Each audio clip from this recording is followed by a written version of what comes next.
Hey everybody, Bobby Medina here.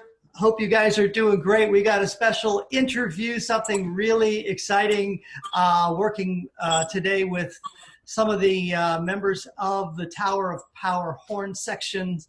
And to help me out is my good friend here, my cohort, the great Paul Barron. Hi, everybody. And I'd like to introduce our friend Adolfo Acosta.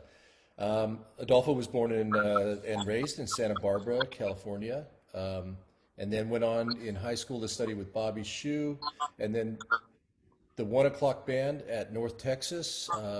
Lead player out there, and while he was there, he was studying with Jay Saunders. And then after that, got a chance to join Maynard's band, Maynard Ferguson, and tour for 2 years with Maynard. And then in the summer of 2000, he was asked to join Tower of Power. And Adolfo is also a Yamaha artist and clinician. And Bobby, back to you. All right. So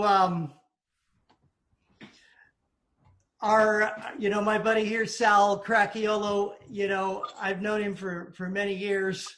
And there's a lot of things I could tell you about him, but we're in public right now, so I can't divulge that kind of information. But needless to say, Sal was with Poncho Sanchez for many years. He's recorded with everybody. I mean, Dizzy Gillespie, Freddie Hubbard, Cal Jader, Chick Corea, Tito Puente, Celia Cruz. He's toured with Tom Jones and Brian Setzer. He's part of the Clayton Hamilton Orchestra. He's a fellow Los Angelino like me. I think he's from Long Beach originally. He's got an incredible CD out called Fly with his wife Melanie on vocals. It was nominated for a Latin Grammy. And so we want to welcome the great Sal Crachiolo with us here today. Thank you very much, Bobby. I'm good. How are you guys doing? Oh, we're doing good. Well, I want to keep this moving along, so I thought I would throw out a question, and I'll start with you, Sal, since we share the same birth date. A lot of people don't know that, but we usually call each other on our birthdays and say hi, no matter where we're at in the world. But why don't you let us? How did you get started playing trumpet in the first place, Sal? Well, I actually came from a musical family.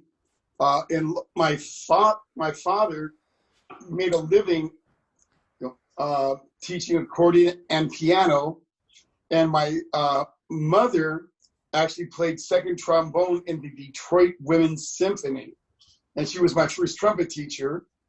And so I was just finished 7th grade and came home and getting ready to start summer school, and my mom said, "Oh, you're going to take a wood shop again this summer?" And I said, "No, I want to play in the band, and I want to take music appreciation." Mr. Thenis, great guy. And he goes, "Really? Well, what are you going to play?" I said, "Well, I knew there was a trumpet in the closet." I said, "I want to play trumpet."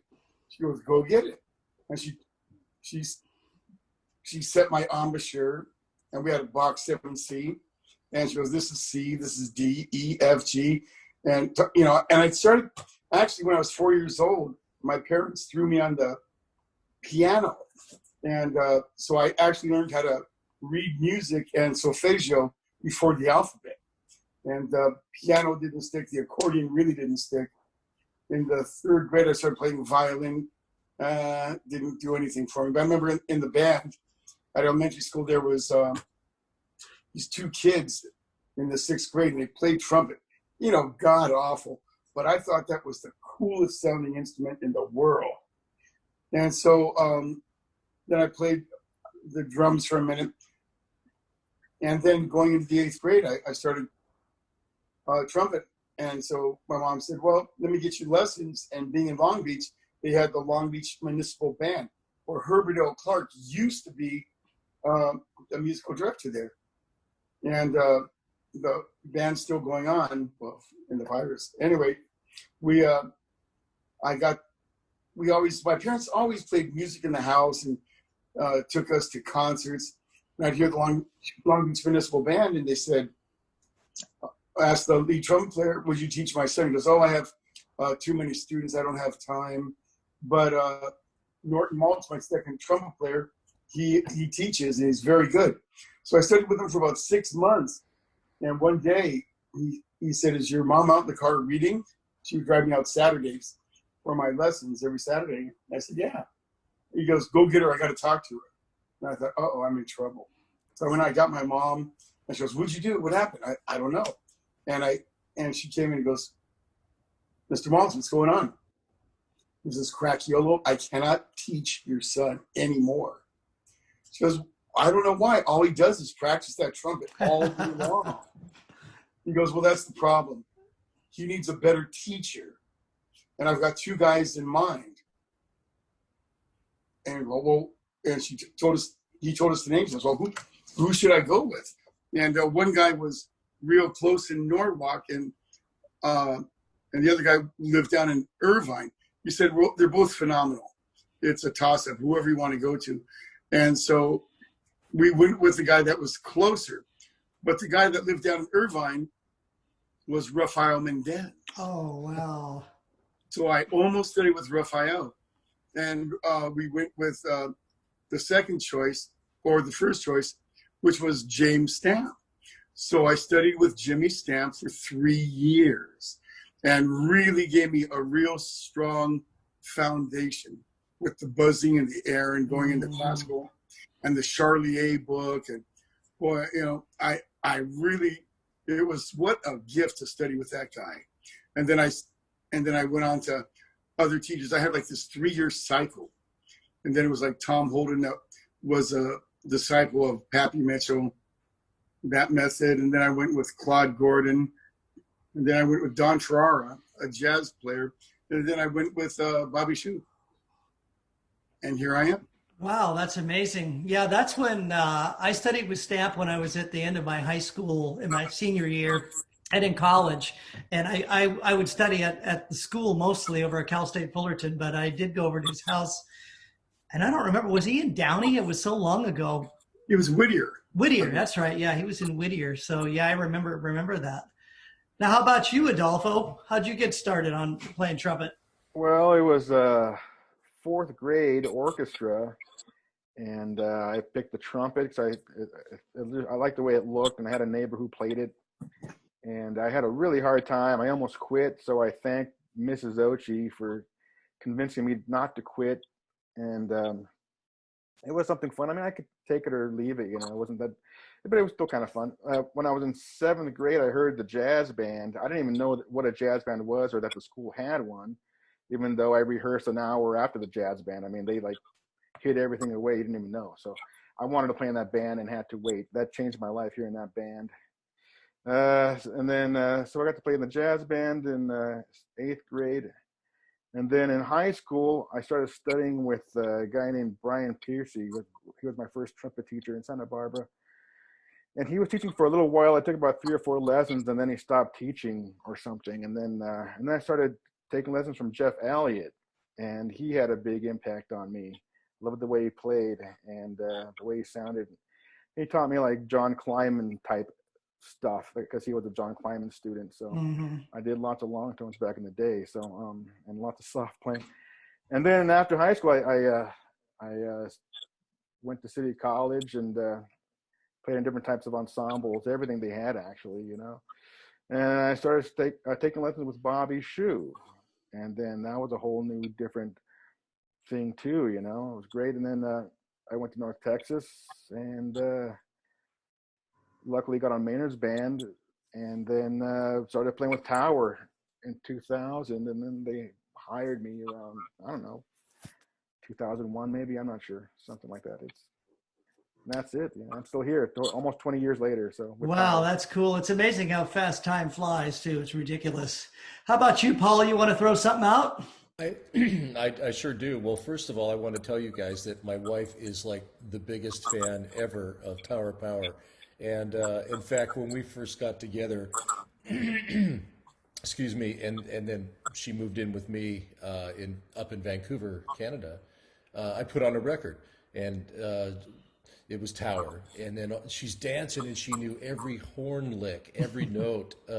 of the Barry, and then the trumpets, and she could sing it all. And I'm going, wow, how do you know this stuff? She goes, I've been dancing and going to see these guys since like the late '70s when I was still a teenager, in the dance club up in I think Parker's in Seattle. Anyway, so I just wanted to do a little shout out to my wife, and she's like your biggest fan. So He's the keeper. So I have a question for both of you guys, and actually this comes from my wife as well. What's the process when you guys are working on a new song? Is it like Doc and Mimi that write the tunes, and then you guys arrange the horns? What's the process there? Can you share with us that? Go ahead. Adolfo, how about you start? Oh, Sal, you start then. Sal, go ahead. Well, they, Mimi writes the tunes and the melody and the rhythm, and we have the guy who really studied Greg Adams, great, the sound of the horns arrangement. Dave Eskridge, he's in Texas, and he's an excellent arranger. And he gets together with Mimi, and they listen to the vocals, the scratch tracks, and so they figure out the horn parts. And then the thing also, the Dolphins got more experience after 20 years, but they just tweak it, just keep tweaking it and working it and molding it, and there you go. Yeah. So, could you give us an example of a tune that you guys worked on in that way, where you were tweaking and so on as you went? Yeah, usually when we learn a tune, it's something that has already been recorded by us, or by a band, an incarnation of the band previous years. But how it usually happens is the rhythm section, Amelia will teach the rhythm section the parts, or they'll learn them on their own, and then Amelia will rehearse the rhythm section, or they'll rehearse themselves. And then once they get it kind of, where it's feeling good, then we'll start running the horn parts, which nowadays are written out. We all have our parts written out, and we'll just, run a section of it, and then rehearse that section. And then depending on how involved the song is, we might be able to run the whole thing, but sometimes if it's really involved, we'll just go piece by piece by piece. And eventually we rehearse during sound checks most of the time, because we all live far apart. So then after a certain amount of sound checks, we might have the, we can run the whole tune from beginning to end. And we just kind of piece it together like that. I think that's right, Sal, right? Exactly. Yeah. Well, what I've always wondered, because everybody's a little bit different, the way we process things, when you guys go personally, like say you have music, how do you guys, each one of you, memorize a piece of music, memorize your parts? What's your process, Sal, for that? I just, it's repetition. When I got into the band, which, by the way, Adolfo, this is my 9-year anniversary with the band. My official was the band's anniversary, August 13th, but I started playing on the band, and it was up in Santa Cruz. And that 9 years has gone by so quick. But I got the music, and Adolfo got with me, and he was great, very giving and generous. And there was a set. Mimi said, okay, this is the set you're going to learn. And Adolfo got with me and really helped me with the band. And it was great because for a while, I think 2 years, he got to, we all studied Mick Gillette, but he got to stand next to Mick Gillette, I believe, for 2 years. About a year. Oh, okay.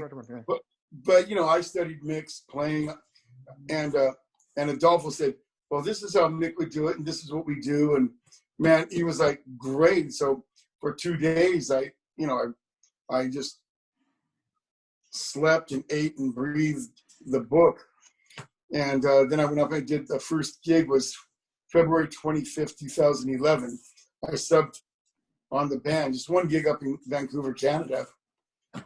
And then I go, oh, this is great. You know, it's a bucket list. It'll probably never happen again, but man, what a memory.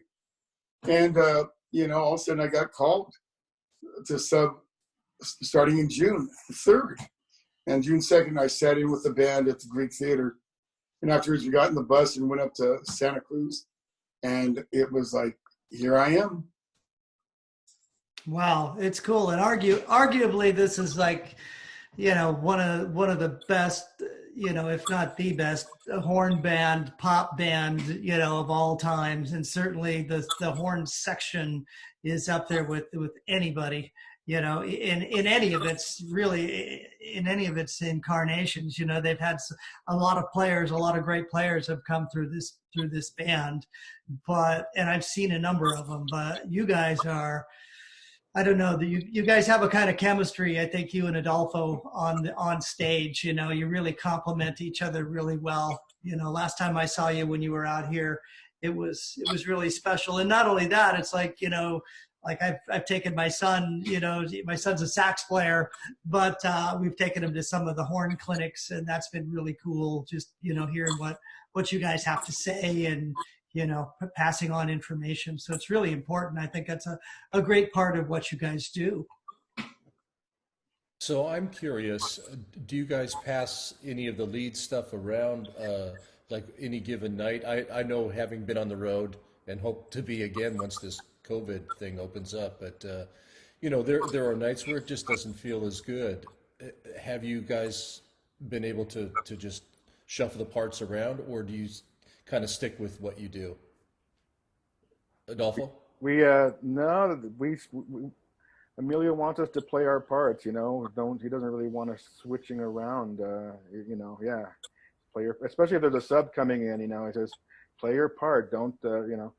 So and you know, once you start personally, and other people might feel the same way too, is once we start switching parts around, it's easy to forget the next part that's coming because everything's memorized, you know. Sure. Yeah, I can understand that. That's one thing I was thinking too. So what are some of the challenges you have, you know, being on the road with this playing wise? I mean, it is a demanding book. You guys usually have a grueling schedule. I mean, you have a lot of hit after hit after hit, night after night, you know. So how do you get through that? Let's start with Sal. Well, Aspirin is a very good friend of mine. You know, after the gig, you know, the chops are puffy, and I'll have you know, usually an aspirin or two, and you know, on the road, and we're on the road 200 plus days a year, you know, so you have everything revolves around the 90-minute show, or sometimes 100 minutes, and you just lay the whole day. Everything you sleep as much as you can. I try and walk, you know, an hour, about 3 miles a day, and eat, and just everything is like you just rest and you warm up nice and gentle, you know, usually with a mute in the room, and just like get the stiffness out of your face and just get everything working and the air flowing, and just warm up nice and easy. And when you warm up, personally, when I warm up, it's like I got to save everything. I got to go on to the gig with a full tank of gas. And so it's like cooking pasta. You know, you got the sauce ready and you got the cheese on the side. So you get the water boiling. And as soon as it starts to boil, you know, you turn the heat down low and you put the lid on it, and now you warmed up, but you're just ready to play. So all of a sudden it's time for the show. Put on the flame all the way up and just throw the pasta in and start cooking. Mm-hmm. I How like about that you, analogy. Adolfo? And You know how what? about you?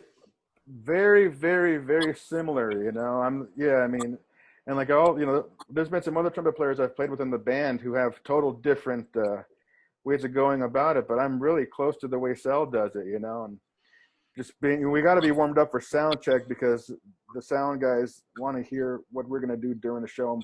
You know, we got to give them what we play like during the sound check. And man, that first book, I mean, Sal's got E's for date. It's like E, E, E, F, you know.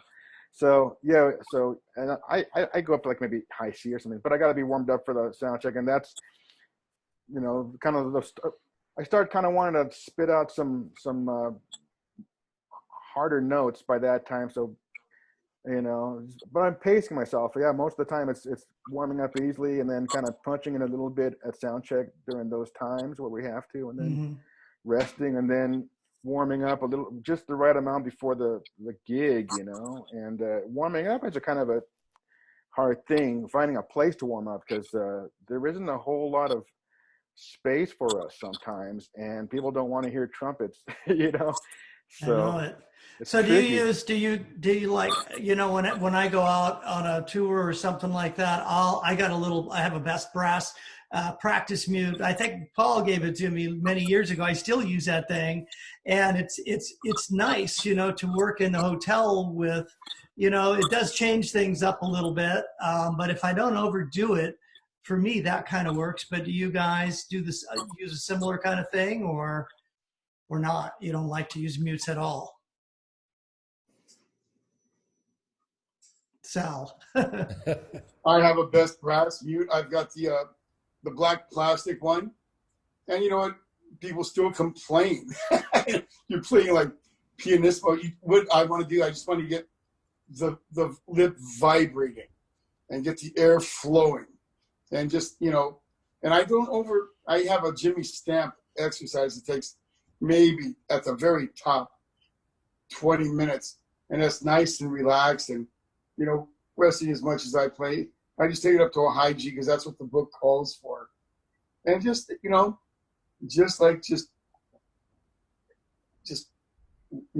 get everything just feeling good.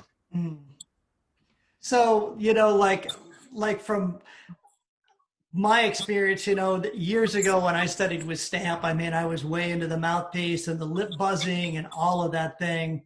And then I studied with Bobby Shu, you know, for some time also, and he kind of got me in a different mentality. And for me now, I don't really buzz the mouthpiece anymore. I know there's a lot of people that love to do it. There's people that say it has no place in it. Once in a while, I'll pull it out if I need to get this thing vibrating and it's not working for some reason. But do you guys buzz at all, or do you just play without buzzing on the mouthpiece, Sal? You know what? Bobby Shu told me that when you buzz with your chops and also with a mouthpiece, it has to be so precise on the pitch.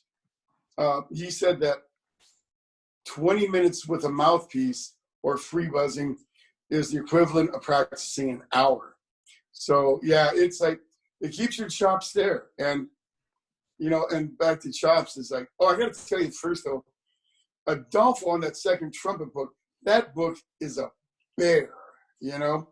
I mean, that second trumpet chair is harder than the lead trumpet chair on Tom Jones's band, you know?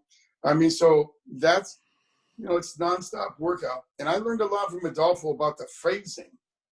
And I would actually, you know, it took me, honestly, about a year before I really settled into the gig and I felt confident and strong. But I used to listen to Adolfo for phrasing and everything. I put my own little, you know, thing on it. But it was really Adolfo. I listened because he was, you know, he's a great lead player, actually, you know, and he's a wonderful jazz player. And the most important thing of any musician, he's musical, you know, and he listens. So, I mean, I still listen to Adolfo, you know, when I play, because he knows the style. He's been there for like 20 years now. So, yeah, it's like a joy really to stand next to Adolfo, you know, and I mean, on and off the bandstand, he's just a beautiful human being. Adolfo, can I borrow $5? You know, you almost said that right. We got to work on one of those parts there. So Adolfo, when you came to the band, who was the other trumpet player, and is that what you emulated as far as your style? Mike Bogart was playing first trumpet, and we just kind of locked in. I don't know. I mean, I was just listening to the board tapes and the original recordings and studying those, and then Bogey and I would play with the band. And I don't know, I was scared a lot of the time, so it was. The more I got into it, though, the more I really got into listening to the band and realized how different the recordings sounded than how I thought they sounded in the past. Before I thought, oh yeah, I've played What Is Hip, and I played Tower. I played, You're Still a Young Man a bunch of times, and I thought I knew how it went. So I started playing with the band, and thinking, whoa, this is way different, And you hear the recordings, and you're like, oh, it's way different. So How was it different? There's just way more going on than I thought I knew that was going on previously. You're talking about the total ensemble, not just like the horn parts, right? The total ensemble, and how things fit time-wise, and just subtle little things, like the way they would cut off and stuff, just really subtle.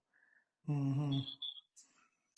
Yeah, it's an amazing group. I saw, and I don't remember if you were on the band when I saw, but Mike Bogart was on the band, and he actually played trombone, I think, too, on the band. But he was impressive also, just another magnificent player on that group that's been through that band, Yeah, it's a hard book, man. I mean, the second book is a bear, but the first trumpet book is probably more like a Bigfoot,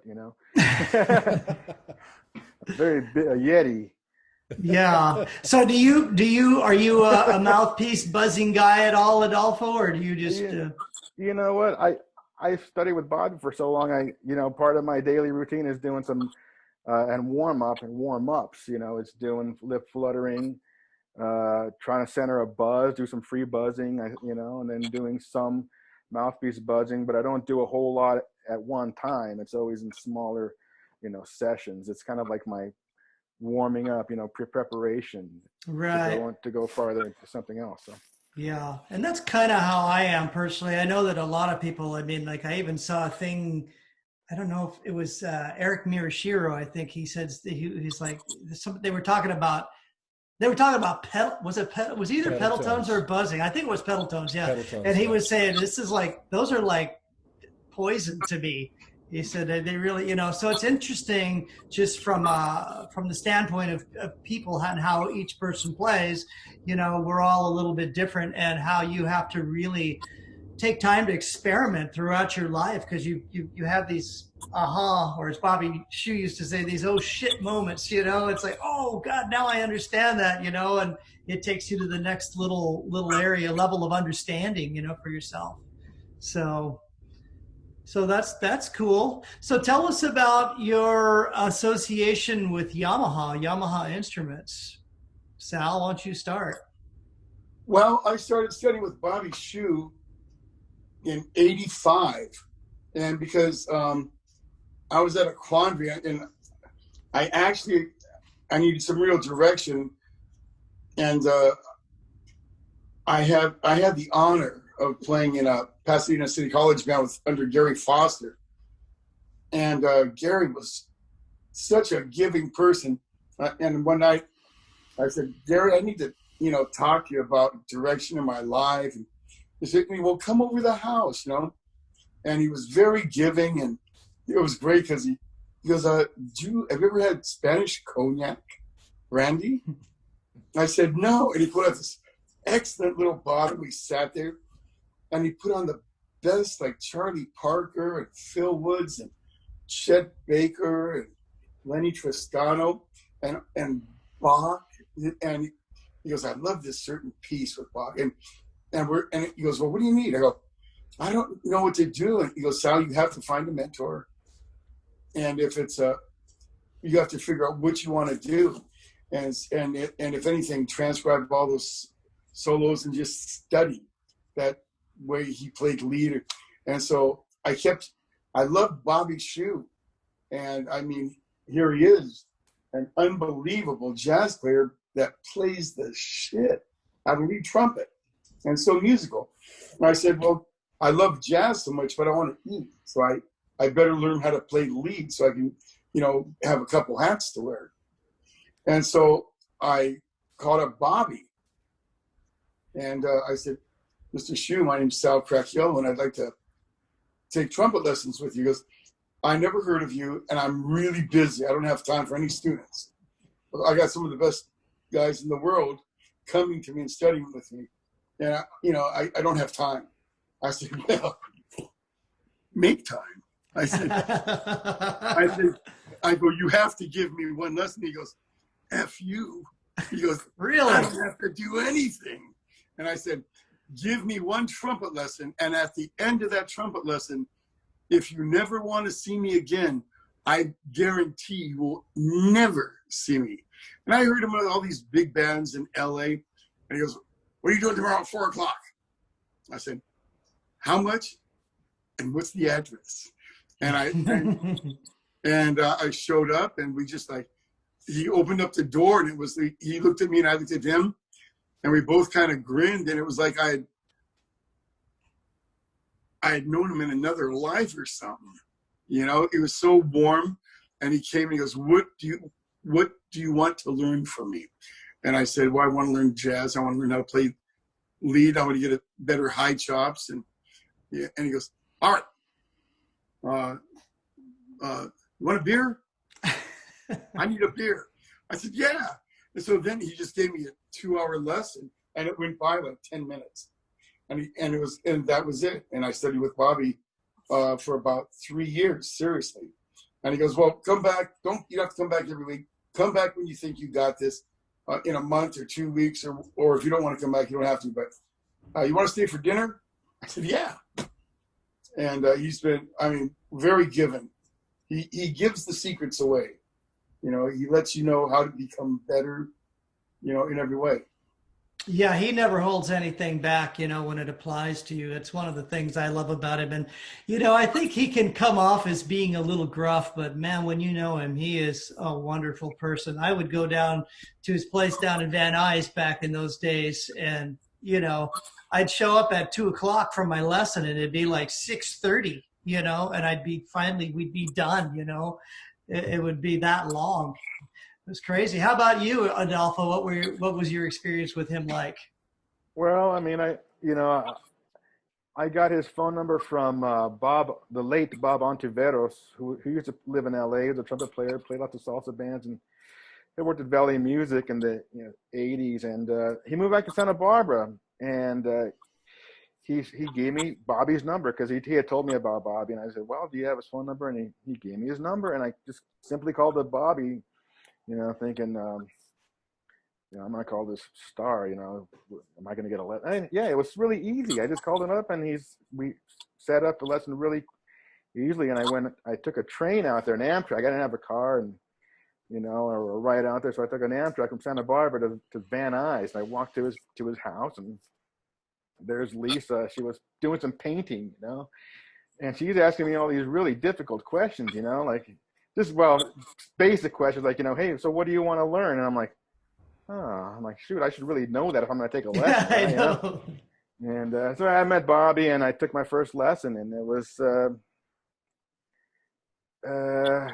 was just troubleshooting, and lots of I just felt like, kind of high after the whole experience of just getting all this information that's going to kind of solve a bunch of problems that I was having. And that's about it. The Sal story is a lot more fun, actually. So I don't have that kind of stories. Well, Sal, getting back to this, because we started off we were talking about your association with Yamaha. So let's, if you can encapsulate that for us, tell us about your instruments and the gear you guys are using on the band. Well, to finish the story, I got sidetracked, but I would go in there and I was playing another brand of trumpet, and I was pretty happy with it. But man, I'm standing next to Bobby, and the horn sounds so great. And I know it wasn't just, it was really him. But I said, "Can I try your trumpet?" And he goes, "Sure," And boy, as soon as I tried it, it just responded so quick and had such a beautiful sound. I said, I want one of these, you know. It was a 6310 Yamaha. And so, and I was playing, I was playing with Poncho. And I said, man, I want, you know, I want to get one of these horns for the album. And it was 85 and it was El Conguero. And I just, you know, I played, the horn was just superior to what I was playing. It was easier to play, great sound, and it responded. And it was like, my old horn was like driving a big Oldsmobile down the road. It was very comfortable and, you know, kind of, you know, it didn't really respond. Where all of a sudden I was in a Porsche that just like, it accelerated and turned and like, it was just a better horn.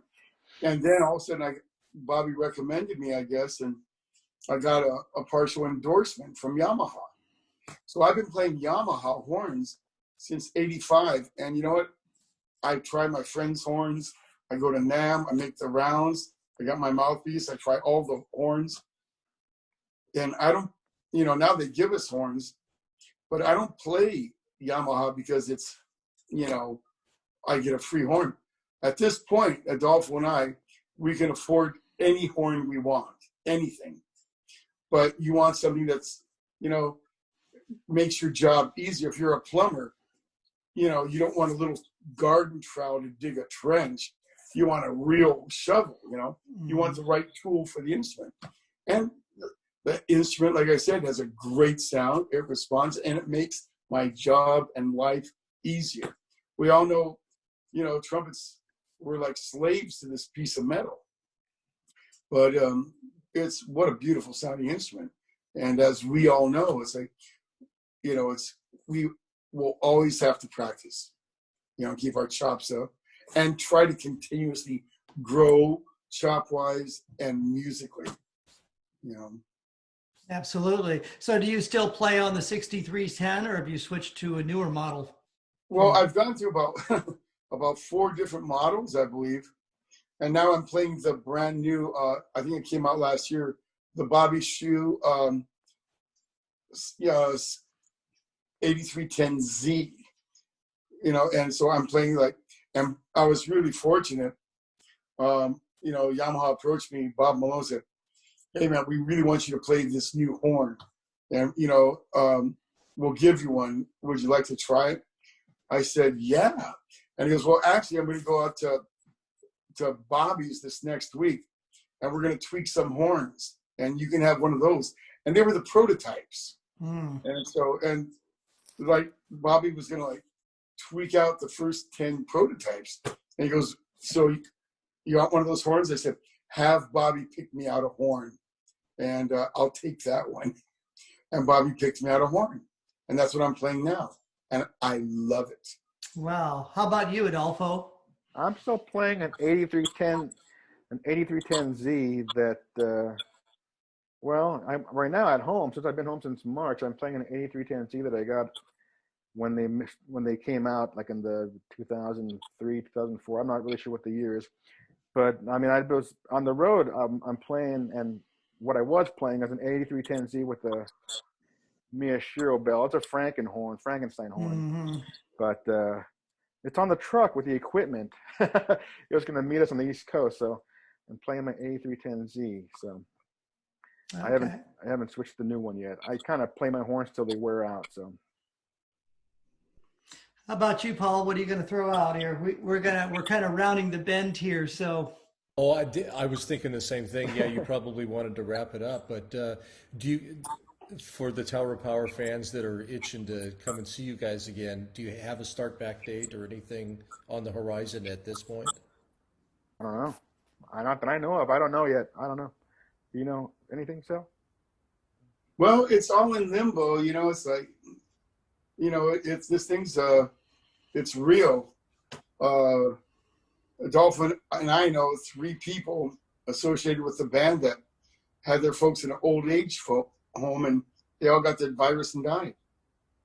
And a buddy of mine, an acquaintance of mine over here in Norwalk, I've known for over 40 years, big, strong Chicano biker guy, he got the virus at 72 and he just died. So this ain't no joke. So whenever it's safe, let me tell you, I know all the guys in the band are like itching to play, or it's like I like to say, we're horny to play. Well, we look forward to seeing you, man, when you guys come up through Seattle. I know it's usually just a hit and run, but one of these days, I'd love to get together with you guys when you get up this way and hang out and of course watch you perform. It's always a joy. And I want to say thanks to Paul for being here and helping out, and to you guys for giving us some time and sharing your thoughts. It's wonderful to see you guys, and thanks so much for being part of this. We really, really appreciate it. Thank you guys so much for having us. Thank you. Thanks, man. I appreciate it. Cheers. Well, best of luck to you, and we'll look forward to seeing you soon. Okay, guys, take good care. Okay. Stay safe. Thank you.